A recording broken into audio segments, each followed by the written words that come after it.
মসজিদ এমন একটা জায়গা যে অধিকাংশ ফজিলত, প্রায় সব ফজিলতই মসজিদের সাথে জড়িত। এমনকি মসজিদে যদি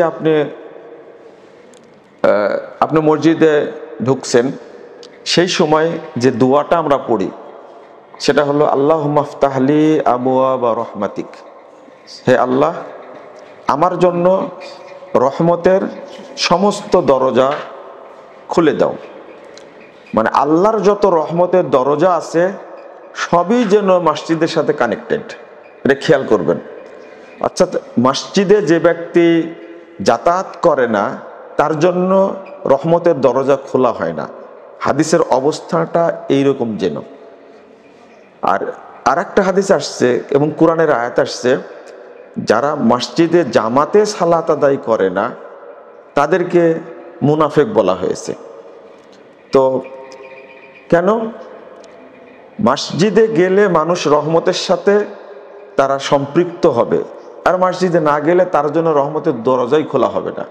আর একটা হাদিস আসছে যে আল্লাহুম্মা গফিরলি যুনুবি আল্লাহুম্মা ফতাহলি আবওয়াবা রহমাতিক, হে আল্লাহ তুমি আমার সমস্ত পাপকে ক্ষমা করে দাও।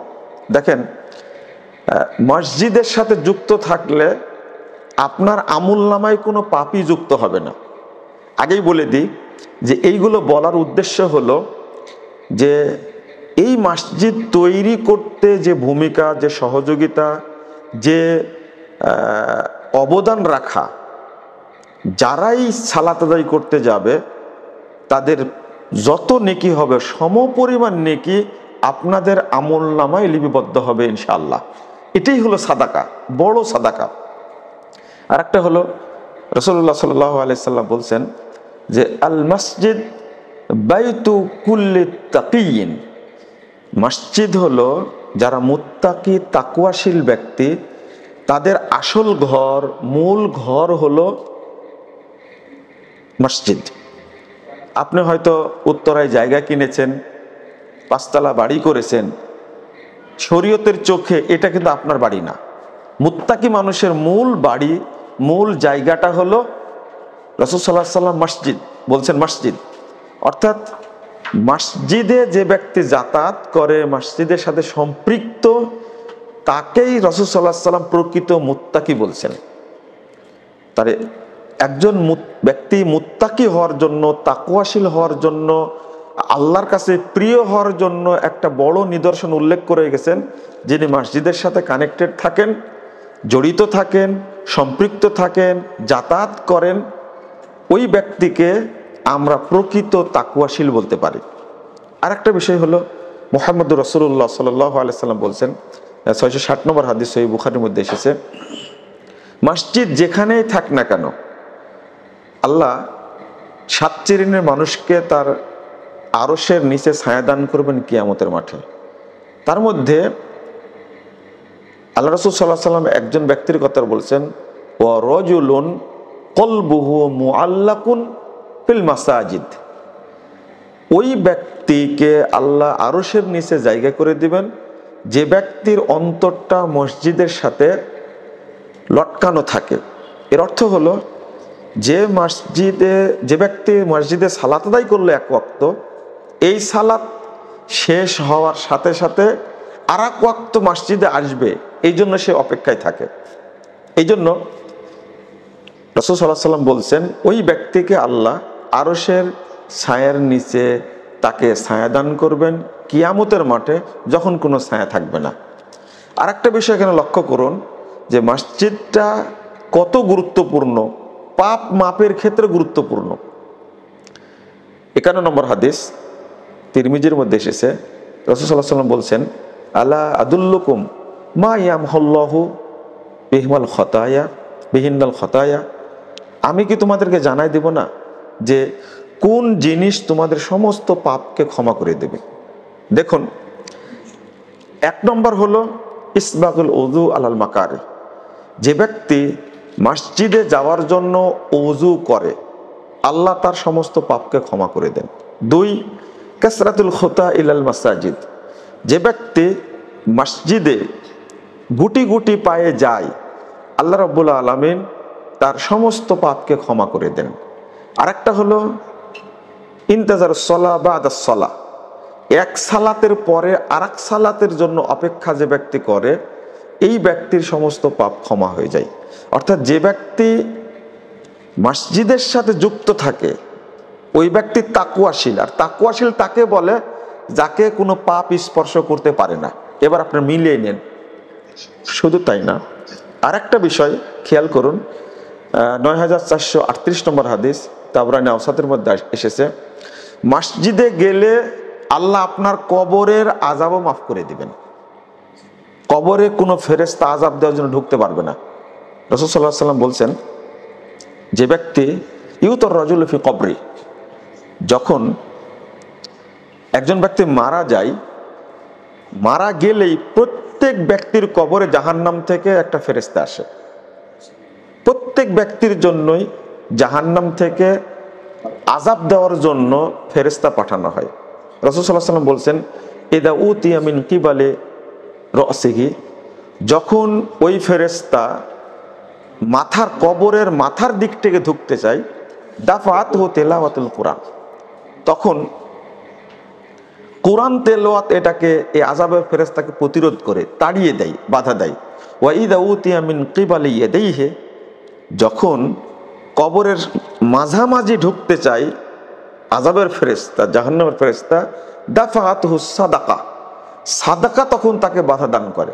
ওয়া ইদা উতিয়া মিন কিবালি রিজলাইহি, যখন এই ফেরেশতা পায়ের দিক থেকে ঢুকতে চায় কবরে, রাসূল সাল্লাল্লাহু আলাইহি ওয়াসাল্লাম বলছেন, দাফাআহু মাশইউহু ইলাল মাসাজিদ, এইটা ঢোকার মানে বাধা দেওয়ার কারণ হলো, আপনি যে মসজিদে গেছেন গুটি গুটি পায়ে, এই মসজিদে যাওয়ার কারণে যে পদচিহ্নগুলো আল্লাহ রেখে দিয়েছিলেন, ওই পদচিহ্নগুলো কবরে পাহারাদার থাকবে,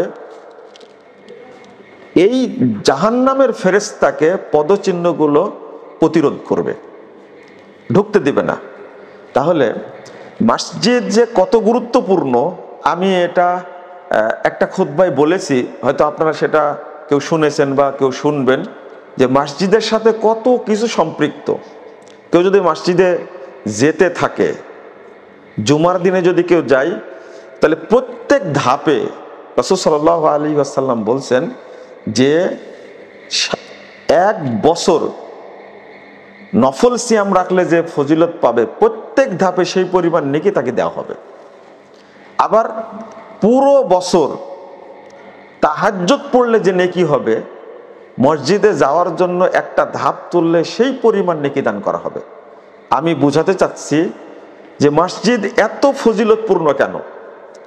রাসূল সাল্লাল্লাহু আলাইহি ওয়াসাল্লাম বলছেন, মসজিদে গিয়ে যদি শুধু কেউ বসে থাকে, ওযু অবস্থায় যদি কেউ বসে থাকে, তো ফেরেশতারা কয়েকটা দোয়া করে। তার মধ্যে একটা হলো আল্লাহুম্মা গফির লাহু, আল্লাহ তুমি তাকে ক্ষমা করে দাও। ভাষাটা খেয়াল করেন, মসজিদে গেছে, বসে আছে, সে সালাত পড়েনি, জিকির তাসবিহ কিছুই করেনি, ওযু আছে, বসে আছে, ফেরেশতারা তার জন্য দোয়া করছে, আল্লাহ তুমি তাকে ক্ষমা করে দাও। 2 নম্বর ওয়ারহামহু, আল্লাহ তুমি তার উপর রহম করো। 3 নম্বর ওয়াতুব আলাইহি, আল্লাহ তুমি তার তওবা কবুল করো। 4 নম্বর বলতে থাকে, আল্লাহ তুমি তার উপরে সন্তুষ্ট হও। আপনি কিছুই করছেন না, মসজিদে শুধু বসে আছেন, ফেরেশতারা দোয়া করছে আপনার জন্য। এই জন্য রাসূল সাল্লাল্লাহু আলাইহি ওয়াসাল্লাম বলছেন, মান বানা লিল্লাহি মাসজিদান বানাল্লাহু লাহু বাইতান ফিল জান্নাহ। 450 নম্বর হাদিস সহিহ বুখারীর মধ্যে এসেছে, যে ব্যক্তি আল্লাহর জন্য মসজিদ তৈরি করলো, আল্লাহ তার জন্য জান্নাতে একটা স্পেশাল ঘর তৈরি করবেন। আর একটা হাদিস আসছে 738 নম্বর হাদিস ইবনে মাজার মধ্যে, মান বানা লিল্লাহি মাসজিদান কামা ফাহাসে কতা বানাল্লাহু লাহু বাইতান ফিল জান্নাহ। আপনারা একটা পাখি নাম জানবেন হয়তো, বা অনেকে তো গ্রামের মানুষ আছেন আপনারা, যে একটা পাখি মাত্র মাটিতে বাসা করে, এই পাখির নাম আরবিতে বললেন কতা। শুধু মাটিতে একটা পাখি বাসা করে, তার বাসাটা ছোট্ট। আমরা ছোটকালে যখন পাখি ধরছি, ওই এটা ছোট্ট, যদি ওটাকে কি বলবো, যে জমির আলে যদি একটু জায়গা থাকে ওখানে বাসা করে, এই খ্যাট জোগাড় করে ওই জায়গায় বাসা করে সে থাকে মাটির মধ্যে। এটা আপনারা কি বলবেন জানি না, রাসূল সাল্লাল্লাহু আলাইহি ওয়াসাল্লাম বলছেন এতটুকু এই ছোট্ট পাখির বাসার জন্য যতটুকু জায়গা লাগে এতটুকু যদি কেউ ঘর নির্মাণ করার জন্য, মসজিদ নির্মাণ করার জন্য দেয়, আল্লাহ তার জন্য জান্নাতে একটা ঘর তৈরি করবেন। এত ফজিলতপূর্ণ, মানে মসজিদে এক মুঠো বালি দিবেন আপনি, আল্লাহ এই জন্য আপনাকে জান্নাতে ঘর দান করবেন। তো আমি আপনাদের কিভাবে বুঝালে বুঝতে পারবেন আমি জানি না। যেমন রাসূল সাল্লাল্লাহু আলাইহি ওয়াসাল্লাম বলছেন একটা হাদিস, মান রাহা ইয়াউমাল জুমআ দাখালাল জান্নাহ, যে ব্যক্তি জুমার দিনে মসজিদে আগে আগে যাবে, আল্লাহ রাসূল বলছেন যে ওই ব্যক্তি জান্নাতে প্রবেশ করবে। আমি সব কথাগুলো গুছিয়ে বলতে পারলাম না, আরো অনেক কথা আছে মসজিদ সংক্রান্ত। তো আমি এখানে আর একটি কথা যোগ করব, যেহেতু উপস্থিত আমার মা বোনরা অনেকেই পরিচিত আছেন, তাদেরকে একটা বিষয় সচেতনতা বলবো, যে এক নম্বর হলো এই মসজিদের ক্ষেত্রে মহিলাদের অনেক অবদান, আলহামদুলিল্লাহ অনেক অবদান। আমি জানি অনেক মা বোন এখানে আছেন, তারা বুঝতে পারছেন আমি কাদেরকে লক্ষ্য করে বলছি। যেহেতু লাইভ চলছে আমি নাম বলবো না, তারা মসজিদের ক্ষেত্রে এই মাজলিসেই বসে আছেন একজন ব্যক্তি যিনি রাজশাহীতে একটা বড় মসজিদ করেছেন, আলহামদুলিল্লাহ। তো আমি বলতে চাচ্ছি যে মহিলাদের অবদান ইসলামের ক্ষেত্রে, দাওয়াতের ক্ষেত্রে, মসজিদের ক্ষেত্রে এত বেশি, এটা কল্পনাতীত। আমি মনে করি যে এই যারা আজকে ঢাকা ধানমন্ডি থেকে এসেছেন কষ্ট করে উত্তরায়, যারা এসেছেন বসুন্ধরা থেকে, নিকুঞ্জ থেকে এসেছেন, গুলশান থেকে এসেছেন, বনানী থেকে এসেছেন, আর উত্তরা থেকে এসেছেন, টঙ্গী থেকে এসেছেন, আমি তাদেরকে বলবো আপনারা একটা নিয়াত করেন যে এই মসজিদের ওসিলায় আমি আল্লাহর কাছে জান্নাত নেব ইনশাআল্লাহ। সে যতটুকুই হোক না কেন, আমি এই মসজিদের সাথে জড়িত থাকব, এই মসজিদ আমরা নির্মাণ করব, এবং একমাত্র এই মসজিদের ওসিলায় আল্লাহর কাছে আমরা জান্নাতুল ফেরদাউসে থাকার জন্য আল্লাহর কাছে দাবি করব ইনশাআল্লাহ। আসলে জান্নাত পাওয়ার জন্য স্পেশাল কিছু করতে হয়। এখন সুযোগ এসেছে এই উত্তরা, যেখানে হাজার লাখ লাখ মানুষ বাস করে, অন্তরটা কাঁদে, অথচ নিরাপত্তার সাথে একেবারে স্বাচ্ছন্দ্য মনে আমি যে সালাত আদায় করব উত্তরা কোনো মসজিদে, এমন কোনো মসজিদ উত্তরাতে নাই। অধিকাংশ ইমাম যে আকীদানে বসবাস করে, আমাদের একটা প্রোগ্রামে উত্তরা মসজিদে প্রোগ্রামে এসেছিলেন শেখ প্রফেসর ডক্টর আবু বকর জাকারিয়া হাফিজাহুল্লাহ, তিনি একটা কথা বলেছিলেন যে অন্তত আমরা মানে সালাফি আকীদার ইমামের পিছনে সালাত পড়ার একটা সুযোগ পাবো। এই কথাটা আমার খুবই ভালো লাগছে, কারণ যারা ইমামতি করে শরীয়ত বলে বা সালাফি বিদ্বানগণ বলছেন এদের পিছনে নামাজ হবে, নামাজ বাতিল হবে, নামাজ বাতিল হবে। কারণ হলো যারা বিশ্বাস করে আল্লাহ সর্বত্র বিরাজমান, যারা বিশ্বাস করলে আল্লাহ নিরাকার, যারা বিশ্বাস করে নবী নূরের তৈরি, যারা বিশ্বাস করে নবী মোহাম্মদ সাল্লাল্লাহু আলাইহি ওয়াসাল্লাম এখনো মরেনি, এখনো জীবিত আছে, মরেনি, তিনি মারা যাননি, এই সমস্ত ইমামের পিছনে নামাজ পড়লে নামাজ বাতিল হবে, সালাত বাতিল হবে, এতে কোনো সন্দেহ নাই। তাহলে উত্তরা এত বড় জনবহুল এলাকা, আমি সালাত পড়বো কোথায়? এই জন্য আমি দাবি করছি যে আপনাদের ভূমিকা থাকতে হবে এবং ভূমিকা রাখবেন ইনশাল্লাহ। আমার একটা দোয়া আপনাদের জন্য থাকবে, সেই দোয়াটা হলো আল্লাহ যেন আপনাদেরকে রাসূল সাল্লাল্লাহু আলাইহি ওয়াসাল্লামের সাথে, তাদের স্ত্রীদের সাথে আপনাদেরকে জান্নাতে থাকার আল্লাহ ব্যবস্থা করে দেন। বিশেষ করে মা খাদিজা রাদিয়াল্লাহু আনহা, মা আয়েশা রাদিয়াল্লাহু আনহা, শেষে যে কথাটা বলবো জাইনাব রাদিয়াল্লাহু আনহা, আপনারা জানেন জাইনাব রাদিয়াল্লাহু আনহার কথাটা, কেন কথাটা আমি তুললাম এখানে, আপনাদের উদ্দেশ্যে একটা কথা বলবো এখানে। এই জন্য জাইনাব রাদিয়াল্লাহু আনহা তার বিবাহের ঘটনাটাও কিন্তু একটা চমৎকার ঘটনা, এবং তিনি আগে মারাও গেছেন। এবং একটা হাদিসে উল্লেখিত হয়েছে, সেটা আমি বলবো এখন, যে মহিলারা যে অবদান রাখতে পারে, এই জয়নাব রাদিয়াল্লাহু আনহাকে লক্ষ্যের কথাগুলো বলছি, যে যার হাত বেশি লম্বা রাসূল সাল্লাল্লাহু আলাইহি ওয়াসাল্লামের সাথে তার আগে দেখা হবে, এই কথা আল্লাহ রাসূল বলে গেছিলেন মৃত্যুর সময়, যে আপনি তো চলে যাচ্ছেন, তা আপনার সাথে কার দেখা হবে। রাসূলুল্লাহ সাল্লাল্লাহু আলাইহি ওয়াসাল্লাম একটা কথা বললেন, যার হাত লম্বা বেশি তার সাথে আমার আগে সাক্ষাৎ হবে।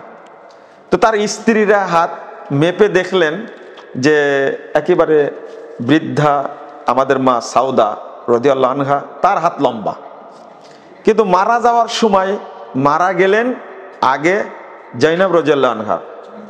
কেন কথাটা বললাম? কথাটা, জয়নাব রাদিয়াল্লাহু আনহার ডানের হাত ছিল অনেক লম্বা, আর তার বিয়েটা হয়েছিল জমিনে না, তার বিয়েটা কেউ দেয়নি, সরাসরি আরশে বিয়ে দিয়েছেন আল্লাহ রাব্বুল আলামিন মুহাম্মদ রাসূলুল্লাহ সাল্লাল্লাহু আলাইহি ওয়াসাল্লামের সাথে। এই জন্য তিনি গর্ব করে বলতেন যে তোমাদের বিয়ে হয়েছে জমিনে, কিন্তু আমার বিয়ে হয়েছে আরশে। তা আল্লাহ যে আরশে আছেন এটা একটা তার দলিল। তো কেন কথাটা বললাম, জয়নাব রাদিয়াল্লাহু আনহাকে আল্লাহ রাসূল বিয়ে করতে চাচ্ছিলেন না, অনেক চেষ্টা চালিয়েছেন, কিন্তু আয়াত নাজিল হয়েছে, অবশ্যই বিয়ে হয়েছে। কিন্তু এই মহিলা আল্লাহর কাছে এত প্রিয় ছিলেন কেন? তার মূল কারণটা কি? আমি আবারও বলছি, এর মূল কারণটা কি? মূল কারণটা হলো, যেটা মুহাদ্দিসগণ উল্লেখ করেছেন, জয়নাব রাদিয়াল্লাহু আনহার হাতটা ছিল অনেক লম্বা, অর্থাৎ তিনি দান খায়রাত বেশি করতেন, যতটুকুই করতেন। আবারও খেয়াল করুন, রাসূল সাল্লাল্লাহু আলাইহি ওয়াসাল্লামের মৃত্যুর পরে প্রথম কিন্তু গেছেন স্ত্রী হিসাবে জয়নাব রাদিয়াল্লাহু আনহা। তাহলে আমি আপনাদের বলবো যে আপনারা এই ক্ষেত্রে বড় অবদান রাখবেন ইনশাআল্লাহ। আমি দোয়া করি যেন মৃত্যুর পরে আল্লাহর সাথে যেন প্রথম সাক্ষাৎ হয়, এবং দ্বিতীয়ত যেন রাসূলুল্লাহ সাল্লাল্লাহু আলাইহি ওয়াসাল্লামের সাথে আমাদের সাক্ষাৎ হয়। আল্লাহ যেন আমাদের কবুল করেন, আমিন। 885 নম্বর হাদিস সহিহ মুসলিমের মধ্যে এসেছে, রাসূল সাল্লাল্লাহু আলাইহি ওয়াসাল্লাম ঈদ মাঠে বলতেন, ইয়া মা'শারান নিসা, হে মহিলারা, তাসাদ্দাকনা, তোমরা সাদকা করো, ফাইন্না আকসারা কুন্না হাতাবু জাহান্নাম, লা হাওলা ওয়ালা কুওয়াতা ইল্লা বিল্লাহ। এক নম্বর বললেন তাসাদ্দাকনা, তোমরা বেশি বেশি সাদকা করবে, ও আকসিরনাল ইস্তেগফার, আর একটা হলো তোমরা ইস্তেগফার করবে বেশি বেশি করে। আমি এই নসিহতটা করছি আপনাদেরকে, মহিলাদের সংখ্যা জাহান্নামে বেশি যাবে, এই দুইটা এই জাহান্নাম থেকে বাঁচার জন্য আল্লাহ রাব্বুল আলামিন দুইটা পথ বলে দিয়েছেন, মেয়েদের জন্য, বিশেষ করে মেয়েদের জন্য দুইটা পথ বলে দিয়েছেন। এক নম্বর পথ হলো তোমরা বেশি বেশি সাদকা করবা, ও আকসিরনাল ইস্তেগফার, আর তোমরা বেশি বেশি ইস্তেগফার করবে। হ্যাঁ, এখানে আছে, আমার জানা আছে অনেক মা বোন আছে তারা বেশি বেশি ইস্তেগফার করে থাকে, আলহামদুলিল্লাহ। আমি আপনাদের বলবো যে ইস্তেগফার করার সাথে সাথে আপনারা এই মসজিদের জন্য বেশি বেশি সাদকা করবেন, যেন আমরা এই মসজিদ প্রকল্পটা বাস্তবায়ন করতে পারি। এই সহিহ মুসলিমের আর একটা হাদিস আসছে, 132 নম্বর হাদিস। এই দুইটা হাদিস আপনারা খুলে পড়বেন, একটু পড়ার চেষ্টা করবেন। এই হাদিস আসছে, ফাইন্না আকসারাকুন্না হাতাবু জাহান্নাম, কারণ তোমাদের অধিকাংশ মহিলা জাহান্নামের খড়ি হবে। নাউযুবিল্লাহ, নাউযুবিল্লাহ, আস্তাগফিরুল্লাহ। আল্লাহ যেন আমাদেরকে, আমাদের মা বোনদেরকে এই জাহান্নামের অবস্থান থেকে যেন হেফাজত করেন, আমিন। আজকের বৈঠকের ওসিলায় বা উত্তরা মসজিদের ওসিলায় যেন আমাদের সকলকে জান্নাতুল ফেরদাউসের মেহমান হিসাবে কবুল করে নেন, আমিন।